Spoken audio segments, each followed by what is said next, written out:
Hi everyone. So this might sound like a random episode, but it's not.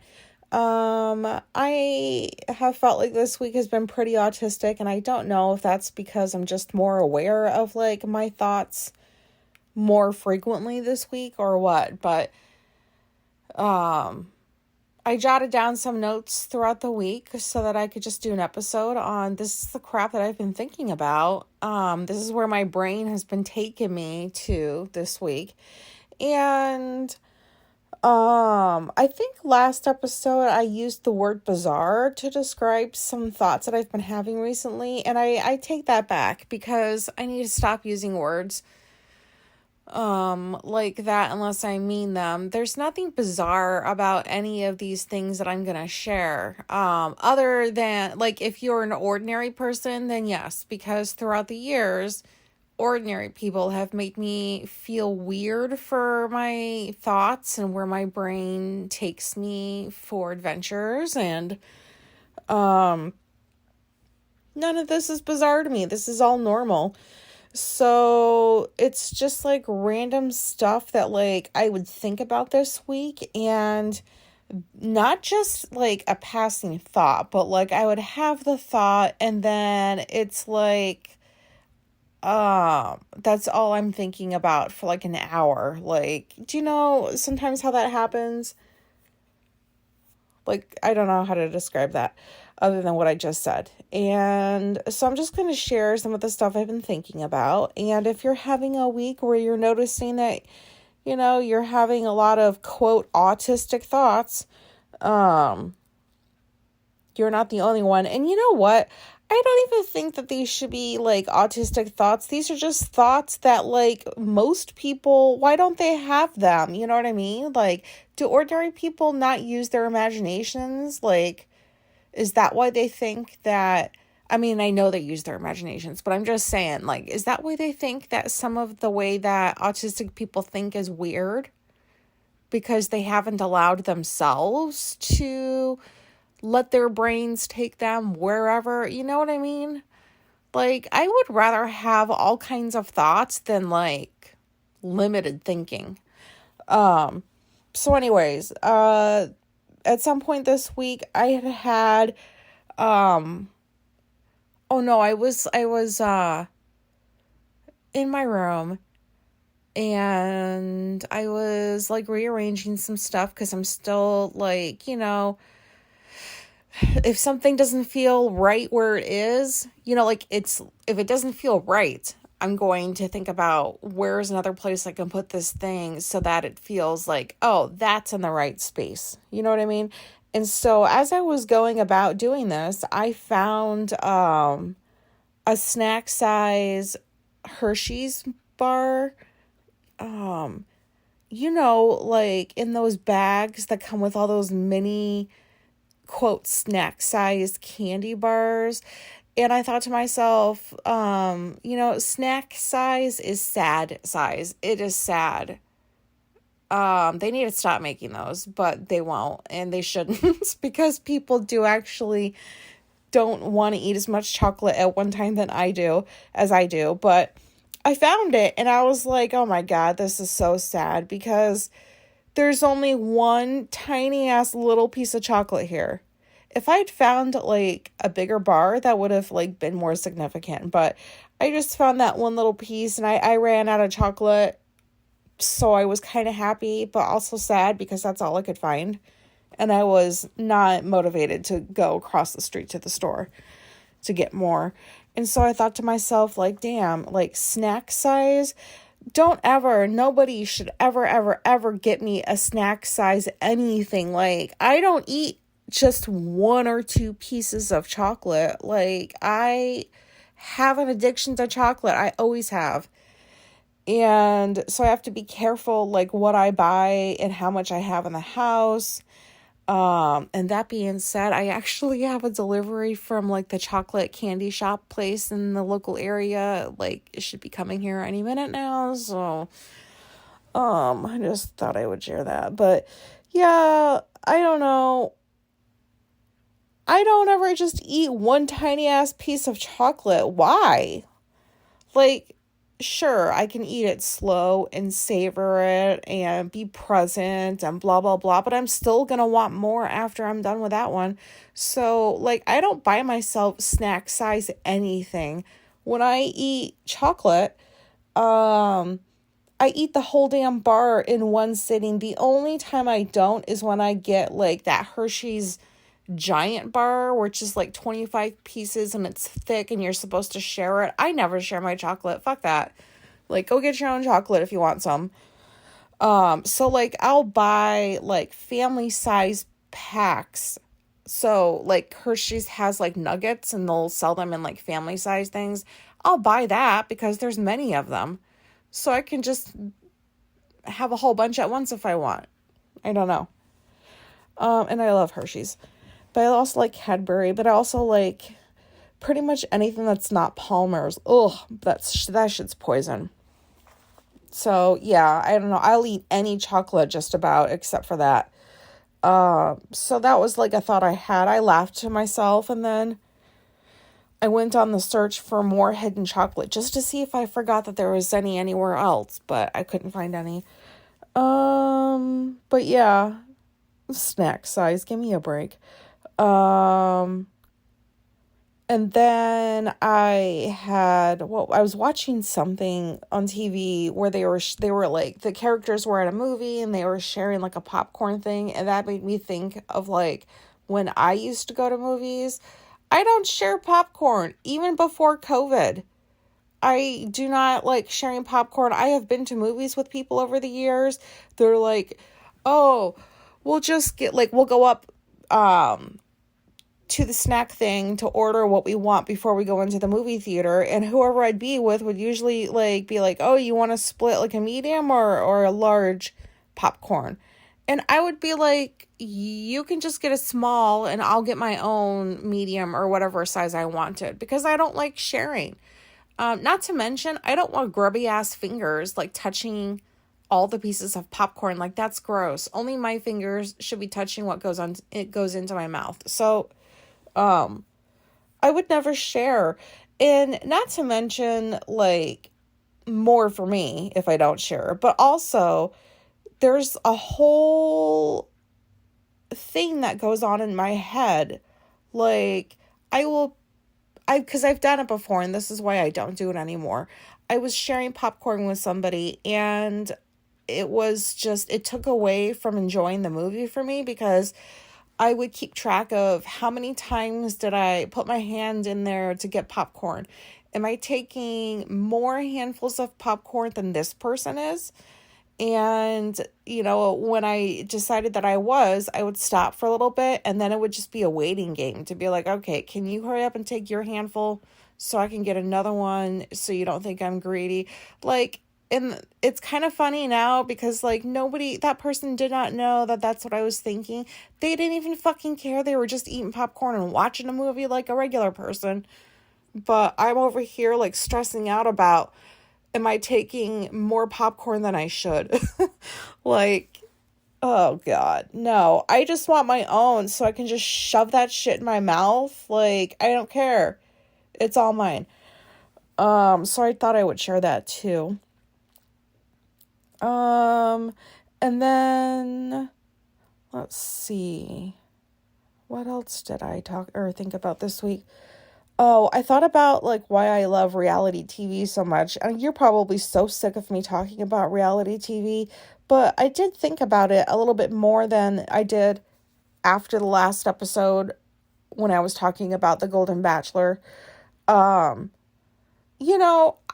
don't like watching just any reality TV.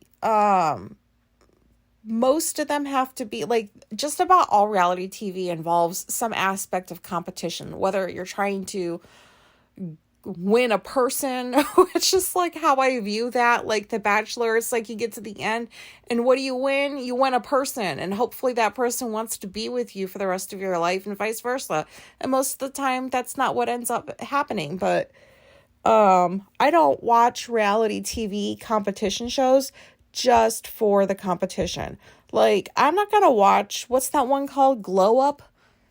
the one about like makeup, like who can do the best makeup on people, or like, is that the one where they torch a bunch of stuff like in a kiln? Is that the right thing I'm saying? Glow up or blow up? I don't fucking know. Anyways, what I mean to say is I'm not going to watch a show just for the competition, even though I know that there are so many people that do, and there's nothing wrong with it. Like, of course, there's nothing wrong with watching a competition show where you just want to see, like, oh, I like what that person made. That looks really cool. Blah, blah, blah. There's nothing wrong with that. It's just boring for me because there always has to be some element of drama between the contestants. Like, there has to be some story there. And I'm not talking about the crap that the producers behind the cameras try to, like, drum up to get ratings. Just legit, like, conflict. Like, not, like, childish stuff or all-out fighting. But I like to see people interact with each other. I like to see what they do when they've been called out on something. I like to see... just all the dynamics play out. And if there's none of that, I'm not going to be interested in watching the shows. That's why I watch like Bachelor and the challenge, even though I really do like the competition part of the challenge too. There's also an equal amount of stuff going on between the contestants, It's like I divide the people up into assholes and non-assholes. And I always root for the non-assholes to beat the assholes. So it's like this little game that I play with myself. Like, are the good people gonna win? Not that like assholes are bad people, but you know what I mean. And also, like, so for The Voice... I'm just going to share this, even though it doesn't make any sense to me. I am embarrassed to admit that I watched The Voice. Oh, shit. Who's that at the door? Was that my chocolate? I'm not going to go answer that. Sorry, I'm back in my room and I heard the doorbell. I told them to just leave it and go, but... Well, if they ring again, then I'll go up. What was I saying? Oh, The Voice. So I am very embarrassed to admit that I watched The Voice, and I don't know why. Like, I don't know why I view that as like a show that I don't want people to know that I watch, but yet I'm willing to sit here and be like, I watch everything Bachelor and Bachelorette. Like, that makes no sense to me, but it's just how I feel. And so I also feel the need to clarify, even though I don't have to do this and nobody cares, but I watch the show simply for the coaches. Like, I watch the show because I enjoy, like, the back and forth between the coaches. That's like, I would say 80%. That's why I watch The Voice, because no offense to anybody that likes the singers, but I just usually don't, because it just all sounds mainstream to me. I've heard this crap before. And, I usually, if there's somebody that sounds really, really different and they're unique, I will, of course, be rooting for them. But I just don't listen to a lot of mainstream music. So that's not really why I enjoy The Voice. I liked it because that's how Blake Shelton and Gwen Stefani met. I wanted to see, does Ariana Grande know what the fuck she's talking about? Because she's so young, yet they have her as a coach on this show, and she's coaching people twice her age. And I also like to see, or try to figure out, do the coaches actually enjoy what they're doing? And so, like, a recent episode, John Legend was crying after performances, and I was like, oh, I still have a hard time believing that they really enjoy what they do, because I'm like, if I made that much money, why would I be doing that? Like, I don't know. I'm very shallow in how I think, probably, but so, like, when I see them crying, I'm like, oh, they really do like what they do. They like to coach people.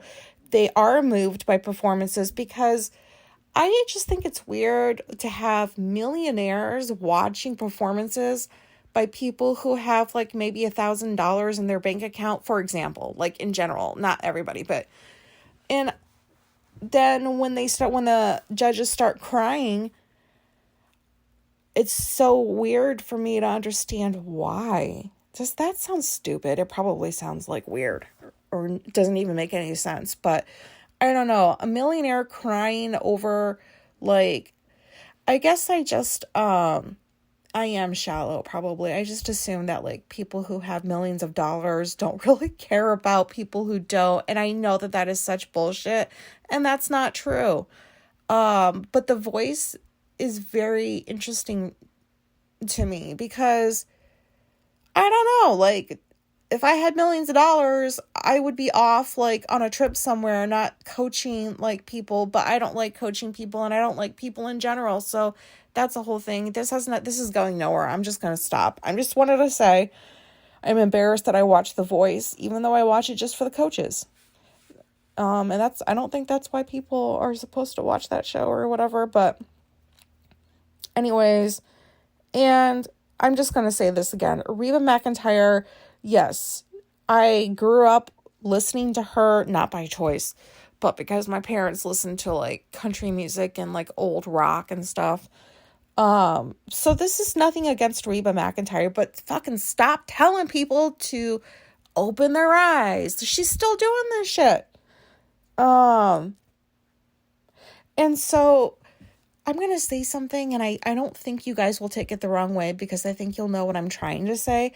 So Reba McEntire obviously has had like plastic surgery or work done, whatever, on her face because her face should not look like that at her age. And I am not judging anybody that does work on themselves at all. I am not judging you. I hope that people do it because that's what they really want for themselves. I don't understand. I mean, like I don't understand the whole, I just want to look younger for other people. Like, I'm not talking very well right now. I think just aging gracefully, there's nothing wrong with that. I don't understand why people get embarrassed about it. Even if you've been in the public eye for years and years, people expect that you're going to grow old and look old. So why are you trying to hide it? And it's like when your face looks like it's 30 and your body looks like it's 70, there's something not right there. But not that there's anything wrong with like 70-year-old bodies. I don't mean that. My point is I wonder if Reba McEntire is so focused on like appearances, like how are you going to look to the audience? Are they going to be engaged with you? Like you need to make eye contact. Like, does that have anything to do with like maybe does she have issues with her appearance and that's why she had work done on her face and that's just a belief that she has? So I know what point I was trying to make, and if anybody can figure that out, you're definitely autistic. Thank you very much. I'm just saying, like, there's got to be some connection between the work that she's done on herself and how she thinks others need to portray themselves for other people to be interested or to get into their music. And it's just not true. That's not true. Okay, I need to not bring her up anymore. What else was I thinking about? Let's see. Oh, holidays. Does anybody out there view holidays as an excuse to buy a shit ton of chocolate and candy for yourself? So, Valentine's Day, St. Patty's Day over in America, I don't know why I just keep saying it like that. Easter, Halloween, Christmas, like these are awesome holidays in large part because I can go to the store and get like 5 boxes of chocolate and go pay for them at the register. And nobody will think that all 5 boxes are for me. they'll be like, oh, it's the holidays, those must be for other people. And that is the logic that I have used for ever since I've left home to live on my own. And I understand it doesn't matter what people think. They probably aren't even thinking like, oh my God, this chick's buying all this chocolate. They're probably like, oh, I still have 4 more hours of my shift. I wish it was over. But I don't know. I buy an insane amount of chocolate. Like, I don't eat chocolate like all day, every day. It's not like that. But I buy chocolate quite a bit. And I go to Walgreens a lot. And I don't know, like, I'm a little embarrassed because I'm like, what are people thinking of me? So I'm still working on not letting people, what they might think bother me. But it's like, this is a journey. This is so hard. But anyways, so when the holidays roll around, my ass is like at the store stocking up on like candy. And also like, the holidays are when the good shit comes out, like the good boxes of chocolate, because those are harder to find when it's not holiday time. So anyways, does anybody else do that? Like, it's just, an excuse for you to just buy yourself some chocolate. Also, I have something to admit. So I had mentioned before that I took a shower rod and I shoved it up into the wall just so I can get my curtain to hang.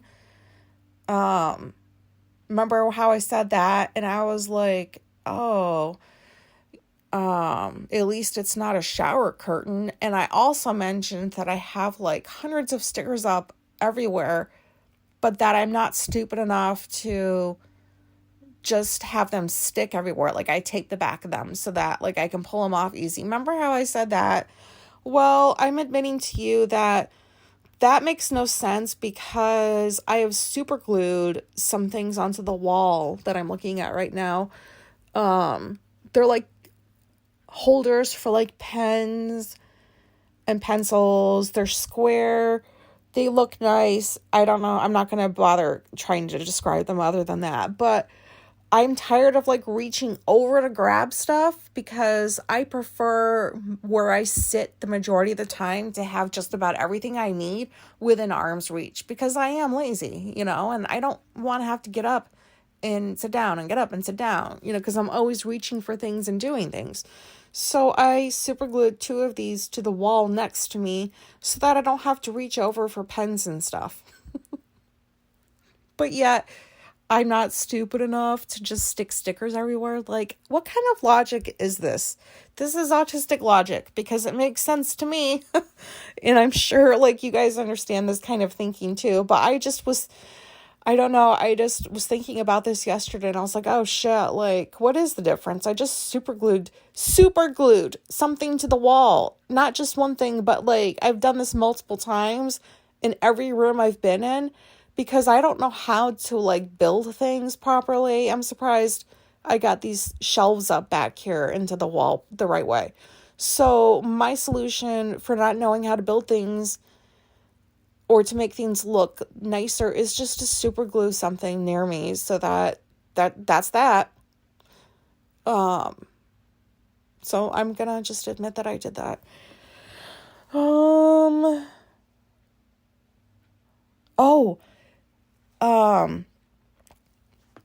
So if you're not listening in order, if you didn't hear the episode where I talked about the Autistic Culture podcast, and you haven't heard of that podcast or anything, you really need to go like subscribe to it and listen to all the episodes because that is like my favorite podcast.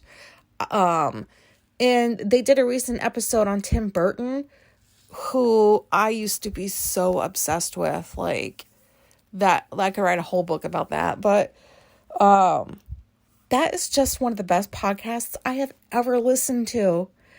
And the most recent episode they did on that show on Hulu called Only Murders in the Building, I had always thought that like that was an autistic show. I was like, these people seem pretty autistic. And then they go and they do an episode on it, which just confirmed that I was right. But their episodes are so jam-packed with info. And I learn new things about different topics every week. So if you haven't heard of that podcast, you really need to go binge it. Also, another podcast, just in case anybody's looking for some new ones to listen to. What's it called?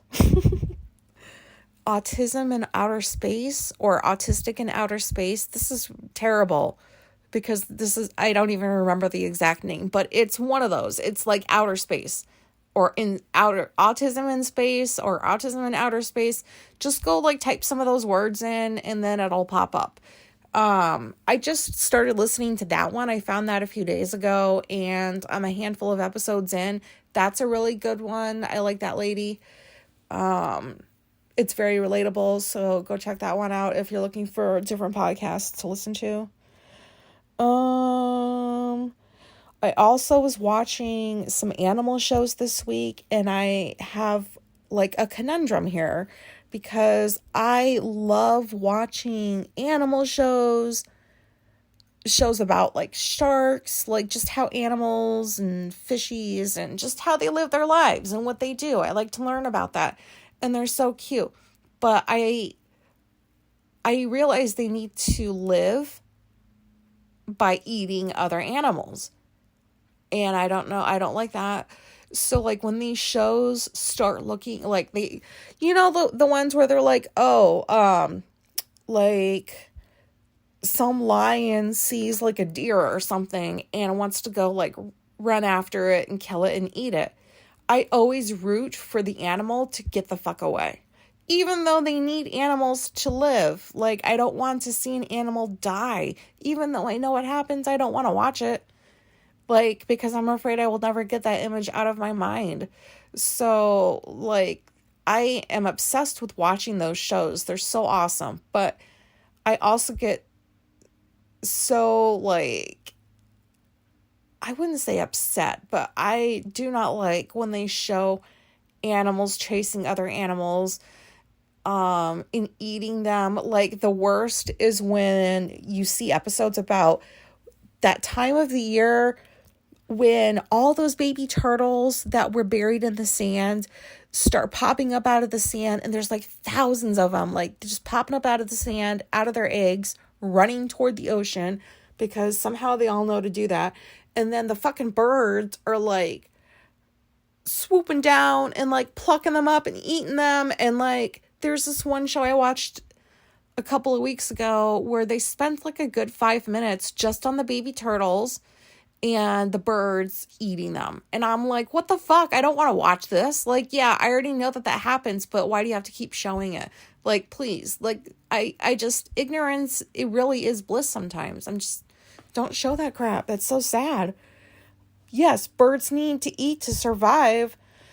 I don't know. I just think that there should be other things for animals to eat other than animals, but I don't know. I eat animals, so who am I to say anything? So yeah, I don't know what to do about that. Probably nothing. And then something that I recently tried doing is beta reading. I'm trying to figure out how to describe this without sounding like I don't know what I'm talking about. So I've mentioned on here before that I proofread books for a living and I also copy edit. And those are just the mechanics of language. So I don't have to worry about story elements or anything like that. Unless something is like glaringly wrong that I point out to the author. But like, I proofread and copy edit because it's just focusing on grammar and syntax and all that stuff. And do you remember when I mentioned on here before that I don't like getting paid to copy edit a book? And then the author asks, how did I like the book? And if I didn't like it, I lie about it because I don't feel right getting paid to work on the book and then saying it reads like shit. So, and I thought that I would never be able to become a beta reader, which is just the people that get paid to read books and point out to the author all the crap that doesn't make sense, that needs to be worked on, that needs to be expanded upon, blah, blah, blah. So I decided that on Upwork, I was going to create, because you can create different profiles under your name. And I've got one for proofreading and copy editing, but I created one for beta reading because I want to try my hand at that. Because I figured this is what authors want. They want to hear all of these opinions and they're willing to pay for it. So if I get hired specifically to do this, I don't have to feel bad about critiquing a book. This is just the way that I arrive to my decisions. Sometimes, I don't know, it makes sense to me. But anyways, finally, like, because I've applied to a couple of jobs explaining that, I'm new at this, but I've been researching. I kind of do this in my head when I'm editing books anyways, so can you give me a shot, blah, blah, blah. Well, somebody found my profile and reached out to me, which doesn't happen often. And when it does, I feel so special. I'm like, you singled me out of all of these other profiles. But this one guy like messaged me and he's like, I got this book.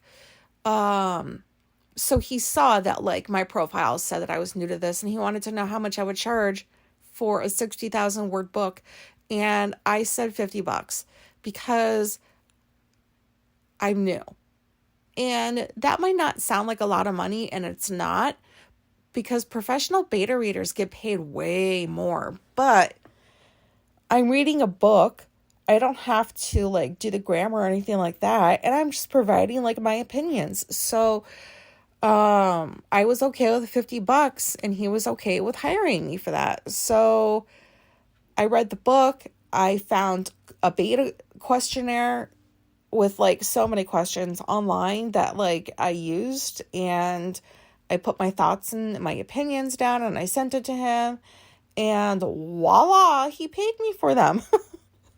And he said, thank you. Cause I pretty much the book needs a lot of work. So I don't know. I feel bad for telling people, cause I don't want them to think that they didn't do good enough, but I don't know. My brain just, I need to stop because I'll go off on like another tangent with that. But, yeah, so I can't believe I just got paid to do that. And so now now I want to do more so that I can eventually like raise my price, because this is like what I want as an alternative source of income. Like one of the alternative sources, it would be nice if this was one of them. So I just have to keep doing it until I get like really, really good at it. And then I can like raise my prices like I did when I first started copy editing or whatever. So I'm pretty proud of myself that I did something new and I researched it. And people are willing to pay me for it. That's just crazy to me. That like I taught myself how to do something, and it might not, for people who don't edit books and stuff, it might not sound like that hard of a thing to do, to read a book and to critique it, but like you have to get down to the nitty gritty, like scene by scene, the plot, character development, what you did and did not like about each character, like all the details, which is basically all the stuff that we like as autistics. So it was a lot of typing and a lot of work for $50, but I was willing to do it. And I told the guy when I submitted my work, I said, obviously, this is my first time. So please tell me, like, what did I do wrong? Did I miss anything? And blah, blah, blah. And I did good. He just had a few questions that he wanted me to elaborate on some stuff, and that was it.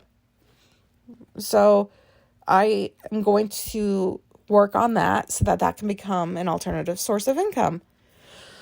So that's all I think I wanted to say. This is so random sounding, but these are the thoughts that I've had this week. I've thought about chocolate and how small pieces of chocolate are sad, and reality TV, and then more reality TV, and then like more chocolate having to do with the holidays, and anxiety around critiquing other people's books, and then like podcasts. And I think this is just me on a regular basis. I don't even think that this counts as an autistic week. I think this is just being autistic, and I just am more aware of it this week than I have been.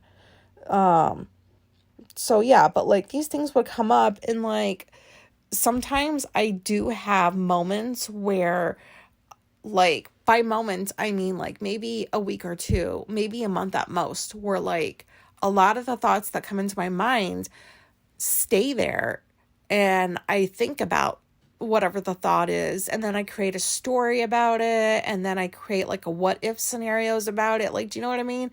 And then, like, I don't know why that happens. I don't know why I feel the need to do that. And then I move on. And maybe like a couple hours later, another specific thought enters my mind.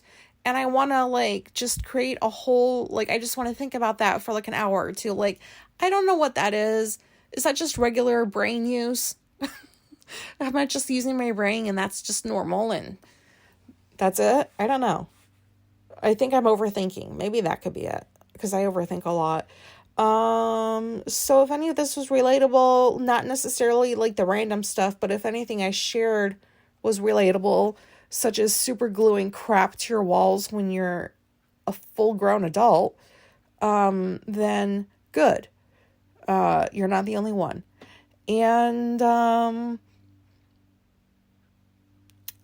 I think I need to stop recording earlier in the day and wait until I wake up a little bit more, because I am rearranging my routine, which I have like a spring and a summer routine and then a fall and a winter routine. And all that really is me switching up a couple of things that I do throughout the day to different times of the day. So like, I won't go off on a tangent there, but, I don't even know why I just said that. This is ridiculous. Oh no, this is almost 40 minutes. Are you still listening? Is anybody still listening? If you are, thank you. And if you're dissatisfied at this point, I just want to point out that you're still listening. You don't have to, but I appreciate that you are. And, oh, that's what I was talking about. Yeah, I'm going to just record later in the day from now on. Hopefully. Okay, well, once again, this is just me being autistic. I have no chemicals in my body, just Fruit2O, and this is how my mind works. And if any of you are sitting there wondering to yourself, wow, why does she seem to be sounding so unhinged lately? Well, my answer is maybe I'm just a little bit more comfortable doing this podcast now, to where like this is just me. This is just how I am. Like, a lot of my thoughts make sense in my head, but they don't sound like they go together. I don't know, like this whole thing, if you are autistic, you know what this is. And so I guess I shouldn't have to explain myself to you guys, because you understand, but I still feel the need to.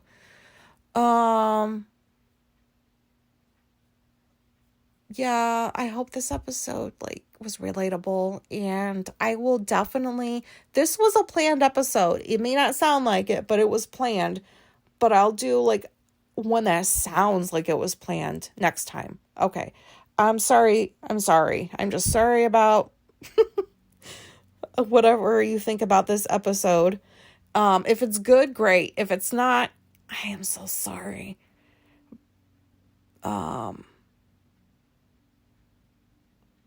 Yeah, okay, bye.